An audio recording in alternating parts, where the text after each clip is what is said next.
तो आज हम बात करेंगे एक बहुत ही दिलचस्प कहानी की, जिसका नाम है चालाक बंदर और खूनी झील।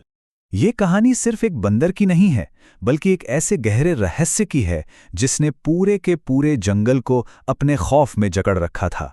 तो सबसे पहला सवाल जो दिमाग में आता है वो यही है ना, कि आखिर इस खूनी झील का राज था क्या। मतलब सोचिए, कालवन जंगल की एक इतनी खूबसूरत सी झील, उसे लोग खूनी झील क्यों कहने लगे। चलिए इसी का पता लगाते हैं। ओके, तो कहानी को समझने के लिए चलिए इसके पहले हिस्से में चलते हैं। एक घना जंगल, और उस जंगल के बीचों बीच बसा है एक बहुत गहरा अनजाना सा डर। तो ये जो किंवदंती थी, ये असल में थी क्या। देखिए, दिन के उजाले में तो ये झील बिल्कुल शांत, एकदम खूबसूरत, कोई देखकर कह ही नहीं सकता। लेकिन जैसे ही सूरज ढलता था ना, इसका पूरा रूप ही बदल जाता था। ये समझ लीजिए कि ये मौत का तालाब बन जाती थी। और कहानी ये थी कि जो भी जानवर, कोई भी अंधेरा होने के बाद वहां पानी पीने की हिम्मत करता, वो फिर कभी लौट कर नहीं आता था, गायब। और सुनिए, ये डर सिर्फ कोई सुनी सुनाई बात नहीं थी। नहीं, ये डर इतना ज्यादा गहरा बैठ चुका था कि जंगल के राजा यानी शेर ने इसे बाकायदा एक कानून बना दिया था। जी हां, एक कानून कि शाम ढलते ही झील के पास जाना मतलब सीधे सीधे मौत को दावत देना। और अब ये राजा का हुक्म था। जरा सोचिए, एक कहानी, एक अफवाह अब जंगल का कानून बन चुकी थी। लेकिन जैसा कि हर कहानी में होता है, एक मोड़ तो आना ही था। और इस कहानी में वो मोड़ लेकर आता है एक ऐसा किरदार जो बाहर से आया था। एक ऐसा बाहरी जिसे जंगल के इन खतरनाक, जानलेवा नियमों की जरा भी भनक नहीं थी। और ये किरदार था एक बंदर। अब इसकी कहानी में थोड़ी अलग थी। ये हाल ही में शहर के एक चिड़ियाघर से भागकर आया था। तो जाहिर है, जंगल के रीति रिवाज, यहाँ का डर, यहाँ की कहानियां, उसे इन सब के बारे में कुछ भी नहीं पता था। वो बिल्कुल अनजान था। और मजे की बात यह है कि उसकी यही नासमझी, यही अनजान होना उसे इस कहानी का हीरो बनाने वाला था।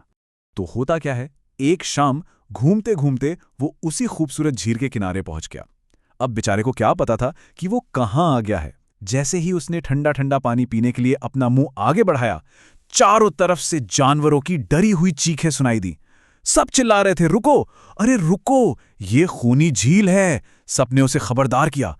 मतलब वो मौत से बस एक घूंट, सिर्फ एक घूंट दूर था। और बस यहीं से कहानी का सबसे दिलचस्प हिस्सा शुरू होता है। एक तरफ जहां सारे जानवर उस डर को सच मानकर जी रहे थे, वहीं इस बंदर ने उस डर पर ही एक बड़ा सा सवाल खड़ा कर दिया। तो अब मैदान में दो बिल्कुल अलग अलग बातें थीं। एक तरफ थे जंगल के बाकी सारे जानवर, जिनका मानना था कि भाई झील ही कातिल है, इसमें कोई जादुई जानलेवा ताकत है। लेकिन दूसरी तरफ था हमारा बंदर, जिसका लॉजिक कुछ और ही कह रहा था। उसका सीधा सीधा दावा था कि कातिल कोई भूत प्रेत या जादू नहीं, बल्कि इसी झील के पानी में छिपा एक बहुत चालाक मगरमच्छ है। लेकिन क्या लगता है, किसी ने उसकी बात मानी होगी? अरे बिल्कुल नहीं। सबने उससे झूठा बोलकर उसकी बात उड़ा दी। उनका तर्क भी बड़ा सीधा था कि अगर कोई कातिल होता तो इतने सालों में किसी ने तो देखा होता, है कि नहीं। असल बात तो ये थी कि वो लोग अपने सालों पुराने डर पर सवाल उठाने की हिम्मत ही नहीं जुटा पा रहे थे। तब बंदर ने वो किया जिसकी किसी ने कल्पना भी नहीं की होगी। उसने अपनी ताकत नहीं, अपनी बुद्धि का इस्तेमाल किया। वो झील के किनारे गया और एक पत्थर से बात करने का नाटक करने लगा, जानबूझकर मगरमच्छ को उकसाते हुए। और वो घमंडी मगरमच्छ अपनी झूठी तारीफ सुनकर खुद को रोक ही नहीं पाया और बोल पड़ा, मैं एक मजबूत पत्थर हूं। बस काम हो गया। एक ही पल में सालों से बना वो खौफ, वो वहम शीशे की तरह टूटकर बिखर गया। तो देखिए, सच्चाई तो सबके सामने आ गई थी, लेकिन एक मिनट, खतरा तो अभी भी वहीं का वहीं था, है ना। तो अब बारी थी प्रॉब्लम को सॉल्व करने की, एक परमानेंट सॉल्यूशन निकालने की। और ये सॉल्यूशन भी ताकत से नहीं, बल्कि दिमागी चालाकी से ही निकलने वाला था। और यहीं पर बंदर का वो एक्सपीरियंस काम आया जो जंगल के किसी और जानवर के पास था ही नहीं। कौन सा एक्सपीरियंस? शहर के चिड़ियाघर वाला। अरे वहां उसने इंसानों को, बड़े बड़े खतरनाक जानवरों को काबू करते हुए देखा था। और अब वो वही ट्रिक, वही तकनीक यहां इस्तेमाल करने जा रहा था। अब जरा उसका प्लान देखिए, कितना सिंपल लेकिन कितना इफेक्टिव था। स्टेप 1, 2 लंबी और मजबूत रस्सियां ढूंढकर लाओ।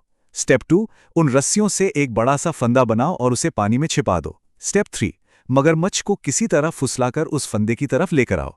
और फाइनल स्टेप, उसे पकड़ो और झील के एक ही हिस्से में कैद कर दो। कोई लड़ाई झगड़ा नहीं, सिर्फ और सिर्फ स्ट्रैटेजी।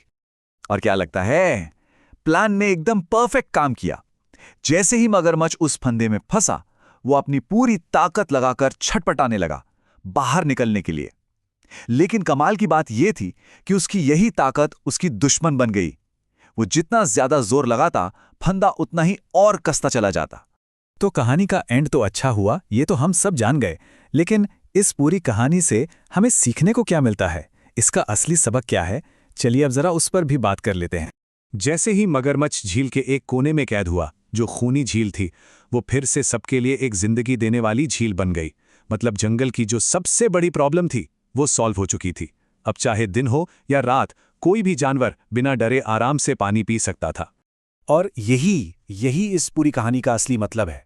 जो बात यहाँ लिखी है ना, कि किसी जगह के बारे में अफवाह सुनकर उसे छोड़ नहीं देना चाहिए, बल्कि उसका समाधान खोजना चाहिए। इसका सीधा सा मतलब यह है कि डर के भाग जाना या किसी मुश्किल को बस इग्नोर कर देना, ये कोई सोल्यूशन नहीं है। असली बहादुरी तो प्रॉब्लम की जड़ तक जाने में है, उसे समझने और फिर उसे सुलझाने में है। और आखिर में ये कहानी हमें एक बहुत ही जरूरी सवाल पर लाकर छोड़ देती है। जरा एक बार सोचकर देखिए, हमारी अपनी जिंदगियों में ऐसी कितनी खूनी झीलें हैं, कितने ऐसे डर हैं, ऐसे वहम हैं या ऐसी सुनी सुनाई बातें हैं जिन्हें हम बस इसलिए सच मानकर बैठे हैं क्योंकि सब लोग वैसा ही मानते हैं। और सबसे बड़ा सवाल, क्या हम में उन पर उंगली उठाने की, उन पर सवाल करने की हिम्मत है? इस बारे में सोचिएगा जरूर।